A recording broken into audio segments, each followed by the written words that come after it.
Sundar C இயக்கி நடித்து கடந்த வாரம் வெளியாகியுள்ளது அரண்மனை 4ஆம் பாகம். தொடர்ந்து தள்ளிப்போய்க் கொண்டே இருந்த இப்படம் ஒரு வழியாக கடந்த வாரம் வெளியாகி பாசிட்டிவ் விமர்சனங்களை பெற்று வருகிறது. இதனால் திரையரங்குகளில் ரசிகர்களின் கூட்டம் அதிகரித்துக் கொண்டே இருக்கிறது. இந்நிலையில் அரண்மனை 4 படத்தின் வசூல் குறித்து லேட்டஸ்ட் தகவல் ஒன்று வெளியாகியுள்ளது. இந்த ஆண்டு துவக்கம் முதலே தமிழ் சினிமாவில் வெளியான படங்கள் எதுவும் பெரியளவில் ஹிட் கொடுக்கவில்லை.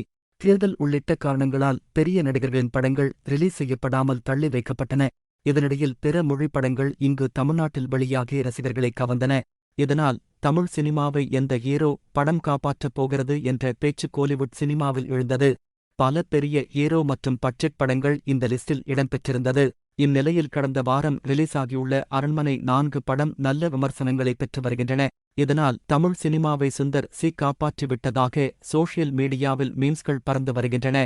இப்படி பாசிட்டிவ் விமர்சனங்களை பெற்று வரும் அரண்மனை 4 படத்தின் வசூல் குறித்து லேட்டஸ்ட் தகவல் வெளியாகியுள்ளது.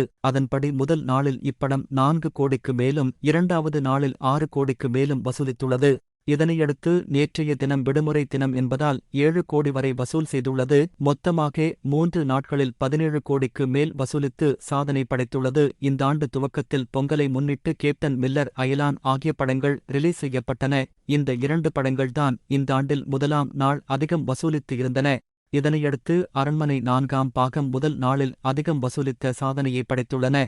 சுந்தர் இயக்கி நடித்துள்ள அரண்மனை 4 படத்தில் தமன்னா, ராஷி கண்ணா, கோவை சரளா, விடுவி கணேஷ், யோகி பாபு உள்ளிட்ட பலர் நடித்துள்ளனர். அரண்மனை சீரிஸில் இடம்பெறும் அத்தனை ஹாரர் காமெடிகளும் தற்போது 4ஆம் பாகத்திலும் இடம்பெற்றுள்ளன. கடைசியாக வெளியான 3ஆம் பாகம் பெரியளவில் வரவேற்பை பெறாத நிலையில் அரண்மனை 4 படம் எட்டெடுத்துள்ளது குறிப்பிடத்தக்கது.